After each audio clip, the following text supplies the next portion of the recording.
के बेटे ने कितना पैसा लुटाया के आज पता चल गया किसकी माँ ने कितना दूध पिलाया के। नहीं बेटे, आज पता नहीं चला के, ये कब्र में जाके पता चलेगा किसकी माँ ने कितना दूध पिलाया था। आज जो तमाशे देख के कहते हो, आज पता चल गया अमीर कौन है। तुमसे हाथ जोड़ के कहता हूँ, और बेगैरती में पैसा न लुटाना। तुम्हारी बस्ती में बेवाएं भी होंगी, तुम्हारे बस्ती में गरीब भी होंगे, तुम्हारी बस्ती में यतीम भी होंगे। तुमने देखा होगा जब तुम्हारे बेटे ईद के दिन नए कपड़े पहन के ईदगाह जाते होंगे तो उसी रास्ते पर कुछ गरीब मुस्लिम बच्चे कोई चने की दुकान लगाता होगा, कोई खिलौनों की दुकान लगा के बैठा होगा। खुदा की कसम उसका भी जी चाहता है वो भी ईद के दिन नए कपड़े पहने, वो भी जी चाहता था कि ईद की नमाज पढ़ने के लिए जाए, लेकिन साहिब गुरबत ने रास्ते में पकड़ के रोक दिया था। जरूरतों ने उसको खरीदार बना दिया है, बैठ गया कि रास्ते में सामान लेकर के।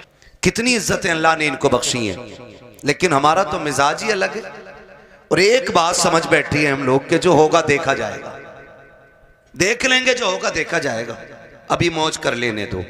वो भाई किसी के बाप में दम नहीं है जो तख्ते लगने के बाद कुछ देख पाए। औकात नहीं है जो कब्र के अंधेरे को उजाले में बदलने की ताकत रखता हो। कब्रिस्तान जाते हैं आप लोग, देखें कब्रिस्तान, गए होंगे कभी कव्वाली सुनना है? अक्सर मेले भी ना कब्रिस्तानों में, भोजपुर में उरस होता, उर्स थोड़ी हो रहे, उरस हो रहा है। हाँ, पूरा कब्रिस्तान तमाशों से भरा रहता है, कब्रों पे लोग चढ़े रहते हैं। गैरत आती है यार, हम तो हुजूर के उम्मती हैं, क्या हमें कब्रों के भी एहतराम नहीं रहे? जिस जमीन पे जूते उतार के चलने की इजाजत है, वहां कब्रिस्तान में कब्रों के ऊपर चढ़ बैठे।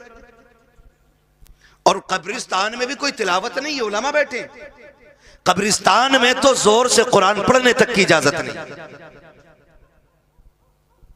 और वहां कव्वालियां हो रही हैं, तमाशे हो रहे हैं, जूते पहन के गधे घोड़ों की तरह दौड़े जा रहे हैं। मरना नहीं है, आना नहीं है कब्रिस्तान में एक दिन, ख्याल नहीं है कुछ भी हमें। ओ भाई, कब्र वो जगह है जहां सबको आके लेटना है। और किसी की कब्र ऐसी नहीं होगी कि किसी की कब्र में ईंट लग गई और किसी की में सोना लग गया, किसी की में लोहा लग गया। कब्र सारी कच्ची होनी है। तजर्बा ना हो तो कर लेना, कब्रिस्तान जाओगे पता चल जाएगा। हुए नाम वर्बे निशां कैसे कैसे, जमी खा गई आसमां कैसे कैसे। सुभान अल्लाह, सुभान अल्लाह। सभी को मरना है, लेकिन तैयारी कोई नहीं है, कोई तैयारी नहीं। और कई बार तो सीधे मदरसे वालों को लोग गालियां देते, ताने देते, तरह तरह की बातें करते। अगर मस्जिद का इमाम या मौलवी समझाने बैठ जाए ना, तो कहते हैं जी तब चलेंगे जब खुतबा होगा। मौलाना बहुत कड़वा बोलते हैं, खुतबे के टाइम मस्जिद में जाना है। हमारी कौम इतनी बेगैरत हो गई है, हमें खतीब भी वो चाहिए जो यहां बैठ के शेख चुल्ली की हरकतें पूरी अदा करें, जो मिंबरों पे बैठ के तमाशे करें, जिनकी बातों में मजाकें हो। हम इतने बेगैरत होते चले जा रहे हैं। इन महफिलों का मतलब यह होता था, अगर कोई गुनाह का आदी होता था तो महफिलों में आकर के तौबा करके उठा करता था। आज ये मकसद खत्म हो गया। कह रहा बड़ा मजा आया यार, वो तो माइक फेल कर गया, उसने तो साउंड उड़ा दिए, उसने तो पत्ते बजा दिए, कुछ नहीं बजने वाला। आज दम है ना सीने में, तो आज बज रहा है जो भी बज रहा है। आज ताकत है ना, आप भी बुला रहे हो, डॉक्टर साहब भी कह रहे हैं आ जाना। कल जब सांस फूलने लगेगी और बात भी एक सांस में पूरी नहीं होगी ना, तो फिर गैर तो गैर अपने भी दो रोटी देने तैयार नहीं होते। ये दुनिया बड़ी बेवफा है, इसके धोखे में मत रहना। तुम जितना चाहो कमा लो, तुम्हारा कमाया हुआ रखा रह जाएगा। तुम्हारे बाद वाले मौज करेंगे, हिसाब तुम्हें देना पड़ेगा। ये याद रखो, मेरी कमाई का हिसाब मुझे देना है। खाएंगे बच्चे, हिसाब मैं दूंगा, खाएंगे बच्चे, हिसाब आप दोगे। तो जिंदगी ऐसी गुजार के जाओ कि जो हिसाब भी आसान हो जाए और कब्र की मंजिलें भी आसान हो जाए। हम किधर चलने लगे, हम किधर? नहीं नहीं जी, मौलवी साहब को हटाओ, इन्होंने तो मेरे जुए के बारे में बात कर दी, ये इमाम नहीं रहेगा। इसने मेरे सट्टे के खिलाफ बात की है, ये इमाम नहीं रहेगा। इसने ढोल के खिलाफ तकरीर की है। मेरा बेटा तो इकलौता ही था ना, मुझे तो आतिशबाजी करनी थी। और यार कई लोग कहते हैं कि शादी एक बार होती है, मैं कहता हूं भाई शादी एक बार होती है तो जिंदगी भी एक ही बार मिलती है। अभी से जैसे चाहो गुजार लो, इसे चाहो तो अल्लाह को राजी करके गुजार लो और इसे चाहो तो अल्लाह को नाराज करके गुजार लो। माफ कीजिएगा, अगर मैं अभी खड़ा कर लूं ना तो 90% नौजवानों को नमाज याद नहीं होगी। 100 में 90 लोगों को नमाज दुरुस्त याद नहीं होगी। यह कंडीशन है हमारी। और कुरान वाला आ जाए और बैठे हो हम लोग नीचे, तो कुरान वाले के लिए उठ के खड़ा नहीं हो सकता, क्योंकि ये मुखिया का बेटा है, ये प्रधान का बेटा है, ये ठेकेदार का बेटा है, ये जमींदार का बेटा है। लाओ दुनिया की सारी डिग्रियां उठा के ले आओ, वकालत भी ला के पल्ले में रखो, जजों के पूरे जजमेंट ला के रखो, दुनिया के बड़े बड़े लोगों की, प्रोफेसरों की तालीम ला के पल्ले में रखो, अमीरों की सारी दौलत ला के रखो, पैसे वालों का पैसा रखो, सोने वालों का सोना रखो, जितनी सारी दौलत दुनिया में है एक पल्ले में ला के रखो। मैं कुरान वाले के सीने की एक आयत लेके आता हूं, खुदा की कसम पूरी दुनिया की दौलत मिलकर के कुरान की एक आयत का मुकाबला नहीं कर सकती। धारे तकबीर, धारे रिसालत, बस लगे आला हजरत उलमाए सुन्नत हजरत अल्लामा मुफ्ती हम्माद रज़ा साहब मुरादाबादी, धारे हैदरी जिंदाबाद जिंदाबाद। पढ़ें कुरान पढ़ें नौजवानों, मरना है सबको, जनाजे उठते हैं हर उम्र में। ये कोई जरूरी नहीं है बाल सफेद होंगे तब बंदा मरेगा। हाँ, अब तो अक्सर बूढ़े बैठे रह जाते हैं, एक ही घर से 4-4 जवान चले जाते हैं, पता चला अभी दादा बैठा है, अभी बाप बैठा है, बेटे चले गए। गारंटी नहीं है, कोई गारंटी नहीं है। कब्र वो जगह है कि जिसको अंधेरे का घर कहा जाता है, जिसको कीड़ों का घर कहा जाता है, हाँ, जिसको बिच्छुओं का घर कहा जाता है, जिसको सांपों का घर कहा जाता है। ये तो करम है अल्लाह का, उसने मट्टी डाल के बंदों के अब छुपा दिए। अगर वो खोलने पे आ जाए तो बड़े अच्छे अच्छे मुंह नहीं दिखा सकते। हम किसी को क्या नीचा करेंगे। कोई कहते यार दाढ़ी रख ले तो कह रहा चलो तुम ही जन्नत में चले जाइयो। खेल समझ रखा जिंदगी को, तमाशा ही ये भी कोई। यकीन नहीं आता तुम्हें ना, जाओ हॉस्पिटलों में जाके देखो, ऑक्सीजन लगे पड़े मुंह पे, ऑक्सीजन, सांस नहीं ले पा रहे। दौलत जाके पूछना, कोई कहेगा ये करोड़पति लेटा है, कोई कहेगा ये अरबपति लेटा है। अगर दौलत ही सब कुछ होती ना तो मुंह पे ऑक्सीजन नहीं लगता। लेकिन अल्लाह दिखाता है, देख किस अकड़ में रहता था, आज मैंने तुझे सांस सांस के लिए मोहताज कर दिया है। जब जवानी थी, जब ताकत थी ना, तो बोलता था ना, अरे जाओ देख लेंगे, जाओ देखा जाएगा। क्या कब्र में देखेगा। जब सांस फूलती है ना तो पूरी दौलत देख करके बंदा ना एक सांस वापसी की ख्वाब देखता है, तमन्ना करता है। तुम नहीं जानते हो, खुदा की कसम तारीख पढ़ करके देखो, बड़े बड़े दौलत वालों को देखो, आज अकड़ आ गई है, 4 पैसे आ जाते हैं फिर दीन कुछ नहीं है। जितने बड़े दौलत वाला उतना बड़ा अय्याश बना बैठा है, जितना बड़ा अमीन है उतना बड़ा चैलेंज कर रहा है, जिसके पास दौलत कसरत से है उतनी बेगैरती के साथ जिंदगी गुजारता जा रहा है। हमारी कौम का हुआ क्या है, ताशों में हम लग गए, ढोलों में हम लग गए, तमाशे हमसे आबाद गए, मस्जिदें हमने वीरान कर रखी है। क्या जवाब खुदा को जाके दोगे? मुझे बताओ तो सही, जिसकी नाफरमानी करते हो उसके एहसानात याद है कि नहीं? तू सो के नहीं उठता है, खुदा नाश्ता पहले दे देता है। तू इबादत एक वक्त की नहीं करता, दोपहर का खाना खुदा देता है। तुझे जोहर असर का याद ख्याल नहीं आता, मगरिब का सजदा तूने नहीं किया, शाम का खाना उसने दे दिया है, ईशा की पड़े बगैर तू तो सो गया था। तुझे तो कपड़ों का होश नहीं, तुझे तो बदन का होश नहीं। वो कैसा मालिक के कुल है, तुझे बेहोशी के आलम में ऑक्सीजन की कमी नहीं करता है, फेफड़ों की रफ्तार नहीं रोकी जाती है, नफ्स बराबर चला रहा है, दिलों की धड़कनें बराबर चल रही है। ये सब कुछ कौन कर रहा है? ये सिर्फ वही कर रहा है जिसने लफ्ज़ कुन से कायनात पैदा की है, जो निज़ाम हस्ती को चला रहा है। तू जिसकी नाफरमानी कर रहा है, ये सारी पावर उसी की है, सारी ताकत उसी की है। और तुम्हें खुदा का वास्ता, अगर खुदा तौफीक दे, सुबह को आँख खुल जाया करे, अजान होते ही मस्जिद में जाया करो, नमाज पढ़ के नाश्ते किया करो, खुदा की कसम रोजी भी बढ़ा दी जाएगी, तुम्हारी उम्रें भी बढ़ा दी। जिंदाबाद जिंदाबाद, नारे तकबीर, नारे रिसालत, बस लगे आला हज़रत, जश्न दस्तार बंदी, जिंदाबाद जिंदाबाद। शुरू दिन का आगाज अल्लाह की इबादत से करें। फजर के बाद कुरान लेके बैठे, कुरान लेकर के बैठे, ये हम पे लाजिम है, बैठे हम कुरान लेकर के, फिर देखो अल्लाह कितनी बरकतें दे रहा। लेकिन माफ कीजिए, हमें खुदा पे उतना भरोसा नहीं रहा जितना तावीज़ों पे हो गया, जितना डोरियों पे हो गया। हाँ, जितना डोरियों पे हो गया। मुझे बताओ, मैं कहता हूं ये जितने वायरस फैले ना डॉक्टर साहब, अगर अल्लाह सिर्फ ऑक्सीजन कम कर देना तो वाकई किसी वायरस की जरूरत नहीं है। पूरी दुनिया सजदे में पड़ी होगी, पूरी दुनिया, लेकिन वो जबरन किसी को अपनी बारगाह में लाना नहीं चाहता। वो तो कहता अब मैंने तुझे दोनों रास्ते दिए, तुझे जन्नत का भी मालूम है, दोज़ख का भी मालूम है, अब फैसला तुझे करना, तुझे मैं प्यारा हूं या तुझे दुनिया प्यारी है? कह रहा मौलाना मैं कतई हराम काम ना करता, मगर मजबूरी आ गई, बालक भूखे थे। तू बता, तू बड़ा है या नबी की बेटी फातिमा ज़हरा बड़ी है? मुझे बता तो सही। एक दिन मेरे हुजूर बेटी के घर तशरीफ लाए, जाओ जाके बेटियों से भी कहना। आज कितने घरों में इसलिए तलाक हो जाती है, बेटियों के शौक पूरे नहीं हो पाते ना, तो शौहरों को गालियां देती हैं, ताने देती हैं, तो फिर शौहर मजबूरी में तलाक दे देता है। जाओ जाके बेटियों से कहो, कामयाबी ये नहीं है कि तू 70,000 का जोड़ा पहने, कामयाबी ये नहीं है तू 20,000 का लहंगा पहने। कामयाब बेटी वो है जो पैबंद लगे कपड़े पहन के शौहर को राजी करके दुनिया से चली जाए, वो सबसे ज्यादा कामयाब बेटी है।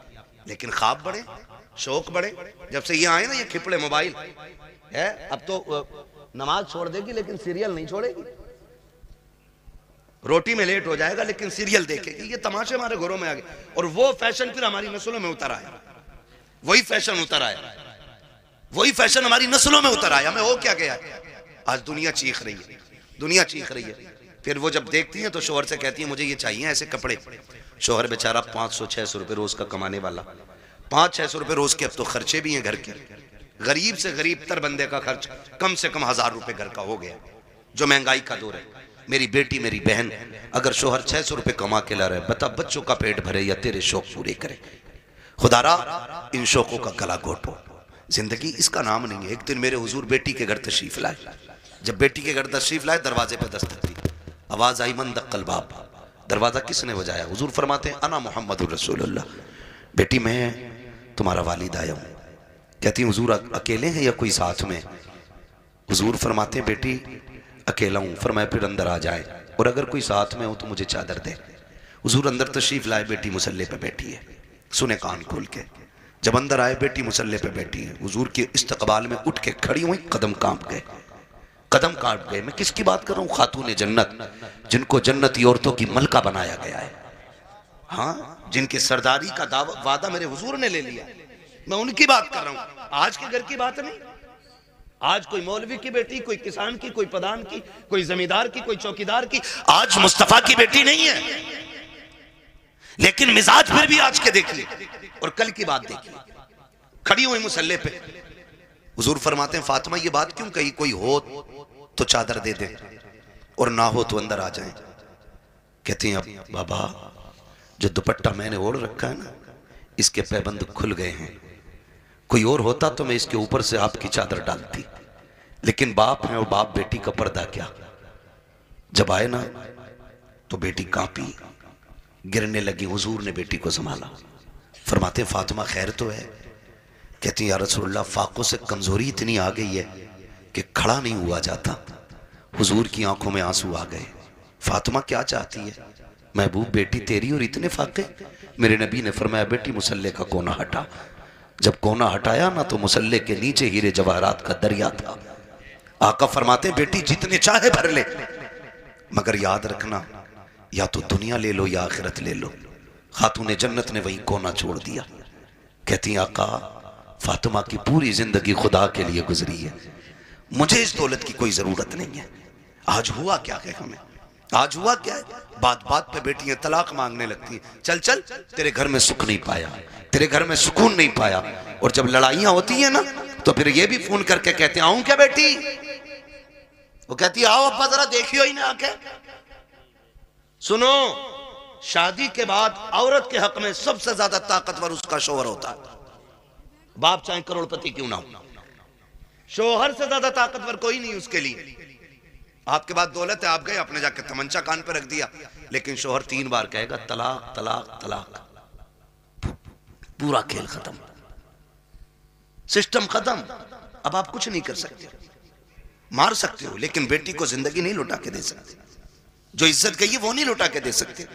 आपसे भी थोड़ी सी गुजारिश है, मियां बीवी के झगड़े हुआ करें तो उड़ के न जाया करो, उड़ के न जाया करो। क्या कर बेटी गलती तेरी है तो राजी तू कर, और गलती शोहर की है तो फिर हम बाद में बात कर लेंगे। गरम गुस्से पे ना जाओ। नुकसान किस चीज का हो रहा है? झगड़े पहले भी होते थे और आज भी हो रहे हैं, लेकिन फर्क इतना, पहले झगड़े होते थे और बीवी घर जाते जाते 8 दिन लग जाते थे, गुस्सा ठंडा हो जाता है। और आज तो औरतें भी इतनी चला के पहले फोन लगा लिया, फिर कह रही है आदमी से, बताओ क्या कह रहे थे तुम, फोन चालू है, मेरे बाप को क्या कह रहे थे, तो वो उसे क्या मालूम फोन लगा हुआ, वो कहते तेरे बाप को भी देख लूंगा मैं। वो सुन रहा है, अभी झगड़ा खत्म नहीं हुआ, गाड़ी दरवाजे पे, क्या कह रहा भाई देख के दिखा, आए गिरबान पकड़ लिया, बस इतना ही गुस्सा का पीता, हो गई तलाक, मरो अब जा करके।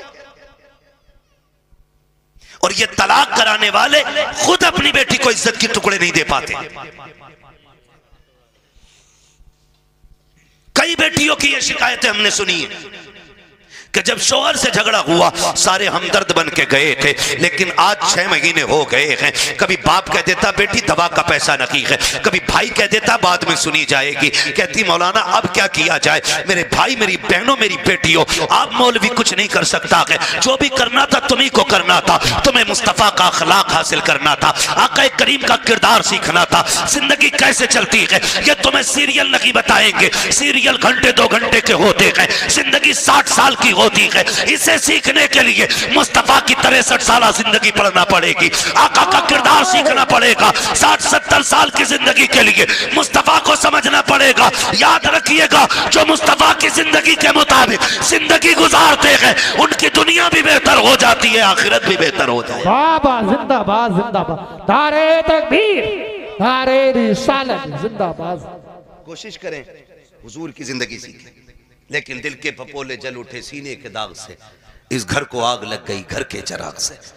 माफ कीजिएगा, हमारी कौम को जितना शौक नाचने और कूदने का है ना, उतना अल्लाह रसूल की बातों का शौक नहीं है। हाँ, उतना शौक नहीं है।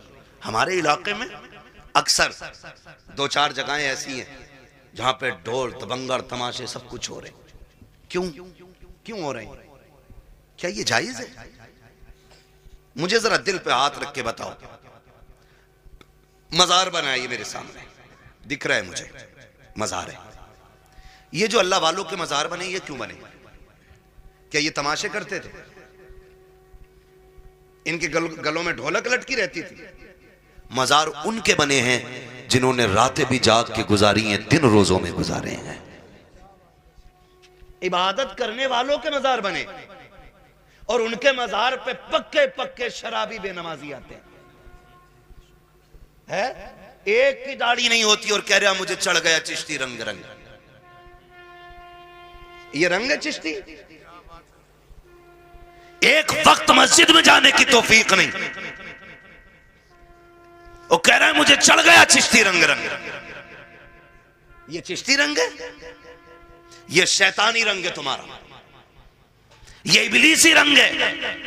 रंग चढ़ा था अबू बकर पे, रंग चढ़ा था मेरे नबी का उमर पे, रंग चढ़ा था उस्मान गनी पे, रंग चढ़ा था मौला अली पे। बाबा बाबा जिंदाबाद। इन लोगों पे रंग चढ़े, ये लोग हैं अल्लाह वाले। आज तमाशे माफ कीजिए, हाथ जोड़ के कह रहा हूं, बुरी लगे लगे, मैं आईना हूं दिखाऊंगा दाग चेहरे के, जिसे खराब लगे सामने से हट जाए। मैं चापलूसी करके डॉक्टर साहब ने बुलाया, साहब के हुक्म था, कारी साहब के बिला की मेहनत है, तो मैं इसलिए नहीं आया हूं तुम्हारी चापलूसी करके पैसा बटोर के निकल लूं। इतना कड़वा बोल के जाऊंगा कि आखिरी सांस तक याद रखोगे। हाँ, आखिरी सांस तक याद रखोगे, इतना कड़वा बोलूंगा। इसलिए कि फ्री की जन्नत मेरी झोली में नहीं। मुझे पता जन्नत सस्ती होती तो हुसैन करबला में 72 साल में कटवाता। क्या बात। जन्नत इतनी सस्ती होती तो बिलाल कभी खाल अंगारे और कोयलों से न जलवाते। जन्नत मुश्किल थी ना, तभी तो अंगारों पे जलाए गए। सुहैब रूमी जैसे लोग, हुजूर के ऐसे आशिक, खुदा की कसम तारीख पढ़ो आज भी कलेजे कांपते। क्या किया हमने दीन के लिए? क्या किया? हाँ, होता क्या, उरस आ गया, बाबा का चंदा दे दो। पहली बात तो सुने, हलाल कमाई इतनी इज्जत वाली होती। फरमाया गया हलाल कमाई का 1 रुपया भी अगर कब्र में गिर जाए और तख्ते लगा दिए गए हों, फरमाया गया तख्ता हटा के रुपया निकाला जाए।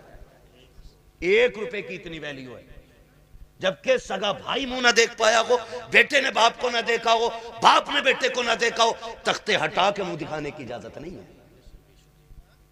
लेकिन रुपया निकालने का हुक्म है। तेरे रुपए की इतनी अहमियत है इस्लाम की नजर में, और हमारी नजर में कितनी अहमियत है। उर्स हारिया बाबा का, ठीक है उर्स करो, लेकिन शरीयत के दायरे में करो। उर्सों से मुखालफत नहीं, तुम्हारे तमाशों से तकलीफ है। सुन सकते हैं कड़वी बातें, बोलूं जरा मैं। मेरे सामने नौजवान बैठे, जवान बिगड़ते तो बच्चे इनकी उंगली पकड़ के मेलों में जाते हैं। आज 28 साल का मेले में गया तो 8 साल का उंगली पकड़ के गया, कल ये 28 का होगा, 8 के को पकड़ के ये ले जाएगा। ऐसे ही उसूल चलता रहेगा और तुम जाहिल के जाहिल रह जाओगे, कभी तरक्की नहीं कर पाओगे। ये हालत हमारी रहेगी, याद रखना। उर्सा आर्या साहब बड़े धूमधाम से चादर घूम रही है, चंदा हो रहा, ठीक है करो। फिर क्या होता, कव्वाल आर्या, नाम नहीं बताऊंगा, बुरा लग जाता लोगों को, मेरा नाम माइक में लिया था भाई, कव्वाल आ रहा, कौन है ना, फना आ रहा है। अच्छा, फिर तो सारे ही दीनदार होंगे कि ना। जवाब के लिए एक लेडीज भी बुलाई है। इतना बड़ा मजमा मेरे सामने बैठा है, दिल पे हाथ रख के बताए, हम में से कौन इतना बेगैरत है जो अपनी बहन बेटी को दूसरे के सामने स्टेज पे नचाना पसंद करता हो? है कोई इतनी बड़ी भीड़ में जो अपनी बहन बेटी के बारे में ये चाहे कि मेरी बेटी 4 लोगों के सामने कपड़े उतार के ना चले? हम तो अपने घर के अंदर इतने गैरत वाले बनते हैं कि बेटी के सर से दुपट्टा भी उतरने नहीं देते। जब हमें अपनी बेटी के बारे में इतनी गैरत आती है तो फिर वो जो आके स्टेज पे बैठी वो भी तो किसी की बेटी होगी ना। ओ भाई, वो भी तो किसी के घर की इज्जत होगी।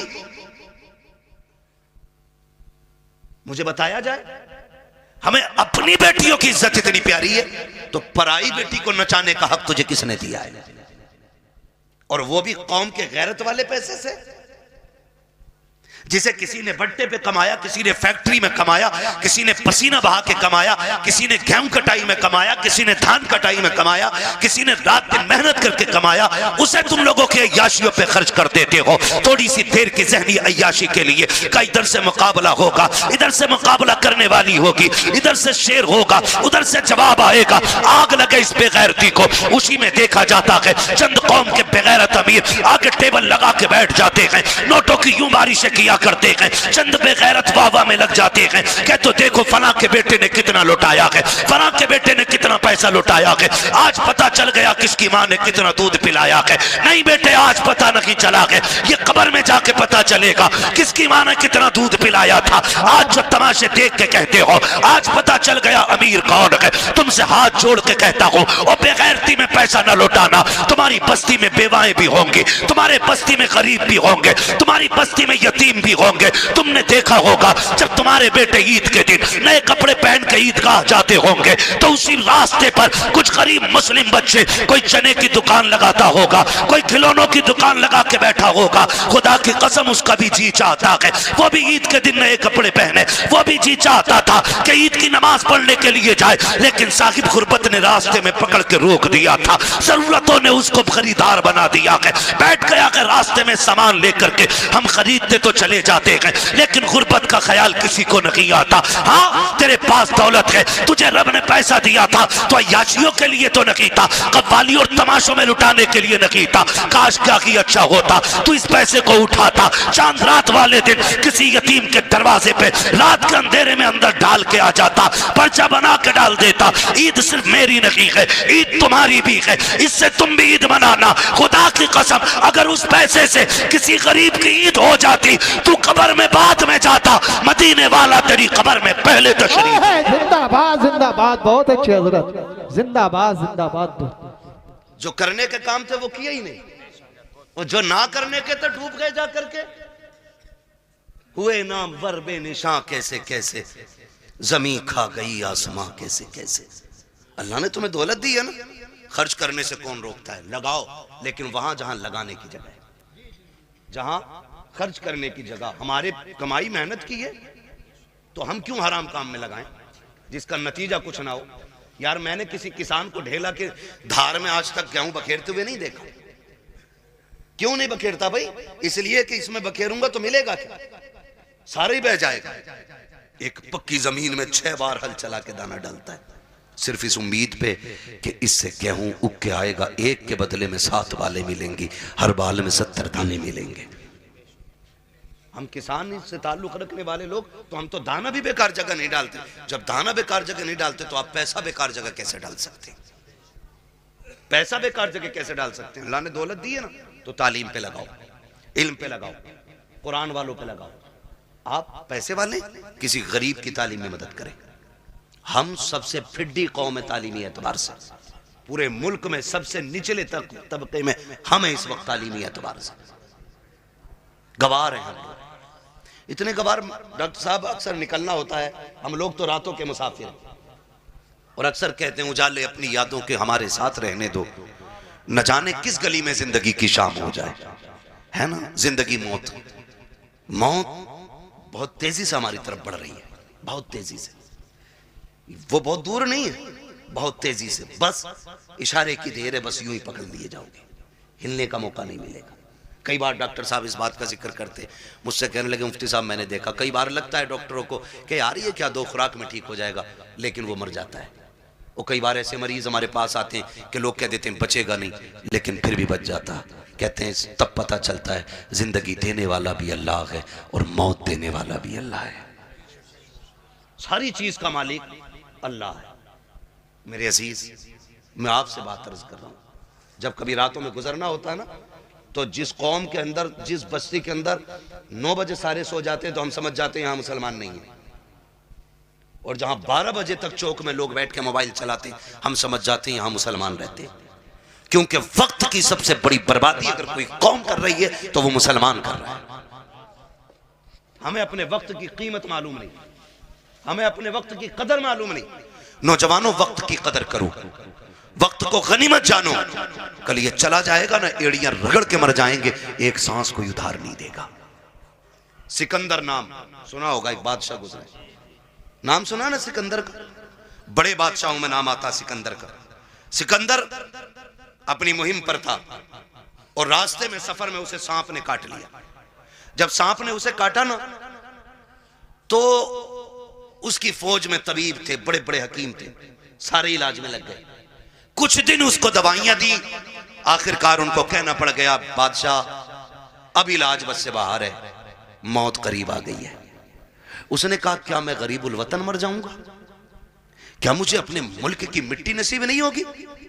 कहा नहीं, जहर इतना फैल गया है कि अब बचने के चांसेस नहीं।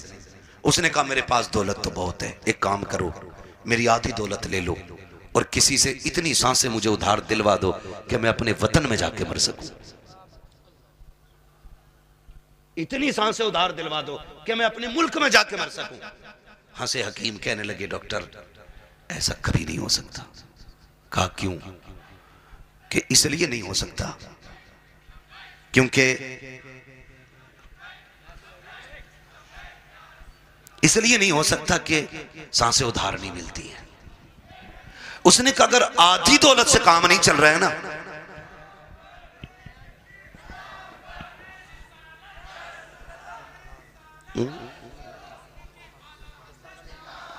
अगर आधी सांसों से भी, उसने कहा अगर आधी दौलत से काम नहीं चल रहा है ना, तो कहा फिर ऐसा करो मेरी पूरी दौलत उठा लो।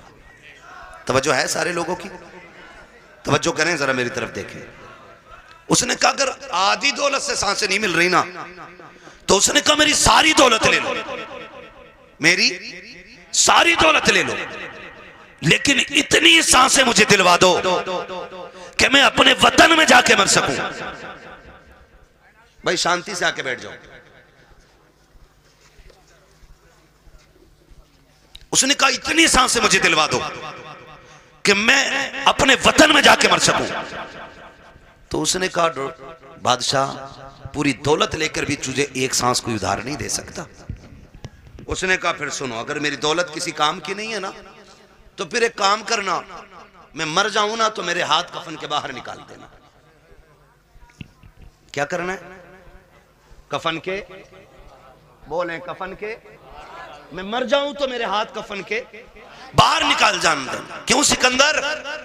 उसने कहा ताकि जमाने को पता चल जाए दौलत पे भरोसा ना करना, ये सिकंदर के काम ना आ सकी तो तुम्हारे क्या काम आ सकती है। और ये भी निकाल के बता देना कि मैं वो बेवकूफ बंदा हूं जिसने सब कुछ दौलत को समझा था, लेकिन जब आया था तब भी हाथ खाली थे और जा रहा हूं तब भी हाथ खाली है। मेरे अजीज, मौत जब आएगी ना, एक लम्हे का मौका नहीं देगी, एक मिनट का मौका नहीं देगी, आपको सीधा नहीं होने देगी।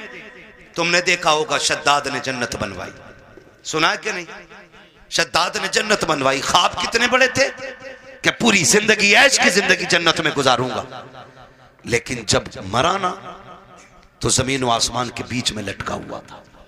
और यह भी आता है कि एक पैर जन्नत के बाहर था और एक पैर अंदर था। अल्लाह ने कहा खींच लो रूह, इसे इसकी औकात पता चल जानी चाहिए, इसे इसकी हैसियत पता चल जानी चाहिए। नमरूद कितनी बड़ी ताकत का मालिक था, इतना बड़ा ताकतवर के खुदाई का दावा कर बैठा। अल्लाह ने एक मच्छर से मरवा दिया ताकि दुनिया को पता चल जाए सबसे बड़ा खुदा अल्लाह है, सबसे पावरफुल सिर्फ खुदा की जात है। और उसके उसूल से बगावत करोगे तो कोई बचाने वाला नहीं होगा, कोई बचाने वाला नहीं होगा। माफ कीजिएगा, मैयतें होती हैं कि नहीं होती? होती है मैयतें, दफन में जाते हैं सारे लोग, जाया करो, जाया करो, पढ़ी नहीं की है, पता चल जाए इंतकाल हुआ है किसी का, कहीं भी पहुंच सकते हो। ईमान के साथ बंदा गया है तो जरूर जाया करो। अगर वो नेक होगा तो अल्लाह उसके सदक़े में तुम्हें बख्श देगा, और अगर तुम नेक होगे तो अल्लाह तुम्हारे सदक़े में उसे बख्श देगा। ये किया करो। और अब तो माफ करना, जनाजे भी ना जनाब, जनाजे भी अब तो बदले का बदला है, जनाजे भी बदले का बदला है। हमारे अब्बा के में आओगे तो तुम्हारे अब्बा के में आएंगे, तुम नहीं आओगे तो हम नहीं आएंगे। ये बात क्लियर? तुम आओगे तो हम आएंगे और तुम नहीं आओगे तो हम नहीं आएंगे। बता सवाब किसे मिला? किसी को ही नहीं, डंगवारा कर गए। हाँ भाई, एक थप्पड़ तूने मार लिया, एक हमने मार लिया, बात है बराबर हो गई ना। तो अब जनाजे भी खुदगर्जी में हम लोग जा रहे हैं। और माफ कीजिएगा, जनाजा अमीर का होता तो भीड़ देखने मिलती है, और जनाजा गरीब का होता तो लोग कंधा भी नहीं देना चाहते। जन्नत दौलत और गुर्बत पे टिकी हुई नहीं है, ये याद रखना। अगर ये लगता है कि अमीर के जनाजे को कंधा देने में ज्यादा सवाब है तो ये सबसे बड़ा धोखा है। मैं तो कहता हूं कंधा उसे जाके जल्दी दिया करो जिसे कोई कंधा देने तैयार ना हो, उसे पहले कंधा दिया करो दौड़ के, जिसका जनाजा कोई उठाने वाला ना हो। क्योंकि तुम नहीं जानते हो, जिसके जनाजे को भीड़ लगी है ना, लगता है ये दिखावे करके गया है, हमारे जैसा उसका शोरा टीप टाप रही होगी। लेकिन जिसे कंधा कोई नहीं दे रहा है ना, तो समझ जाओ हो सकता है इसने रातों में इबादत की हो, इसने तब रब को आवाज दी हो जब कोई ना देख रहा हो, इसलिए लोग इसे कंधा देने तैयार नहीं। तो फैसला जो है ना भीड़ का, ये अंदाजा लगाना कि कंधा उसको दौड़ के दो जिसे कोई कंधा ना दे रहा हो, मिट्टी दो। अब तो वक्त नहीं है, माफ कीजिएगा, हालात ये हो गए कि जनाजे को मिट्टी देनी तो बड़ी बात है, नमाज पढ़ के आधे निकल लेते। क्यों मसरूफी इतने हो गए, टाइम किसके पास है मिट्टी तक जाने का? है दुआ अजी, मिट्टी डाल दे 3 मुट्ठी, बड़ी बात है। कह रहे आप बैल खुले हुए छोड़ आया, दुकान खुली रह गई, एक दिन आएगा मेरे लाल आंखें खुली रह जाएंगी। आज दुकान खुली है, बैल खुले, कल आंखें खुली रह जाएंगी। हाँ, वासिफ अली वासिफ ने जब किसी को खाना दिया ना भूखे को, तो पूछा था किसी ने क्या कर रहे हो, तो उसने कहा था यार कुछ नहीं, अपने जनाजे की भीड़ इकट्ठी कर रहा हूं। इतने अच्छे काम कर जाओ, लोग तुम्हारे जनाजों में शरीक होने लगे, जनाजों में शरीक होने लगे। अल्लाह से लंबी दुआएं मांगा करो रो रो के, मालिक जिंदगी अच्छी कर दे ताकि मौत भी अच्छी हो जाए, ये मांगा करो अल्लाह से। आज तो डरी कोई नहीं, डरी कोई नहीं, तो जब मौतें होती है नहीं होती, बोलो यार, बोल सकते हो तो बोलो, है ना? होती है कि नहीं मौतें? लोग मरते हैं, जिन्हें यकीन ना हो अल्लाह उन्हें दिखा दे जल्दी कि लोग कैसे मरते हैं। डर गए?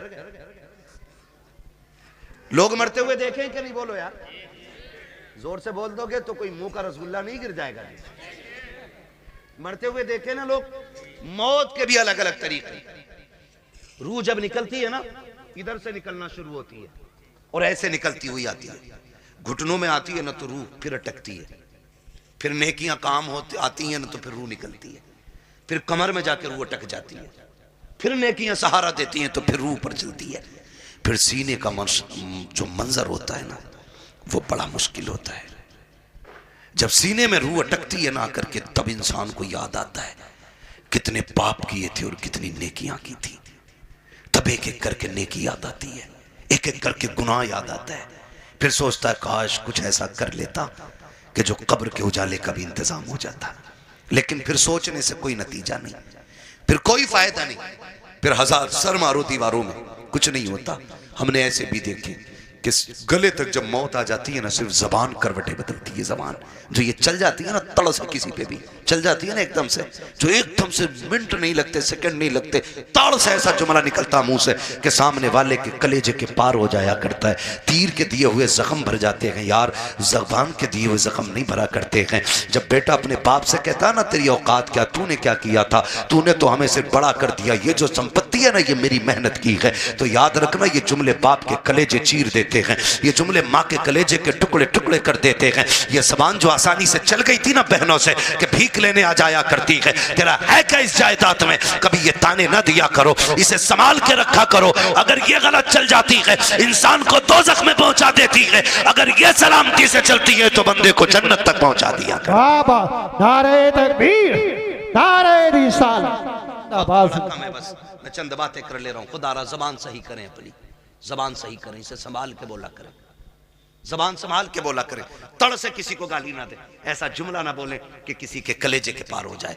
वरना याद रख, ये कब्र पे खड़े होकर जो बेटा कहता है ना बाद में मेरे अब्बा को किसी को मेरे अब्बा से तकलीफ पहुंची हो तो माफी मैं मांग रहा हूं, आज इसकी माफी से कुछ नहीं होना है, कुछ नहीं होना। मेरे अब्बा पे किसी का कुछ हो तो ले लेना। ये वो बेटा कह रहा है जो बाप की कब्जा की हुई आधा बीघा जमीन पे एक्स्ट्रा खुद भी हल चला रहा, खाली कब्र पे होकर खड़े होकर सफाई दे रहा, सफाई। अगर इसके मन में देने की होती ना, पहले वो वाली बांट के आता जो अब्बा ने हराम की छीनी थी। अब्बा ने सगे भाई की 5 बीसे फालतू जोत रखी है और बेटे को पता है ये कब्जा किया हमने, पहले वो निकाल के दे जो अब्बा ने हराम की ली थी। बेटे से को वो वाली देखे ना, ये तो अब्बा ही हिसाब देंगे। तो कब्र पे खड़े होके अच्छा ना बन।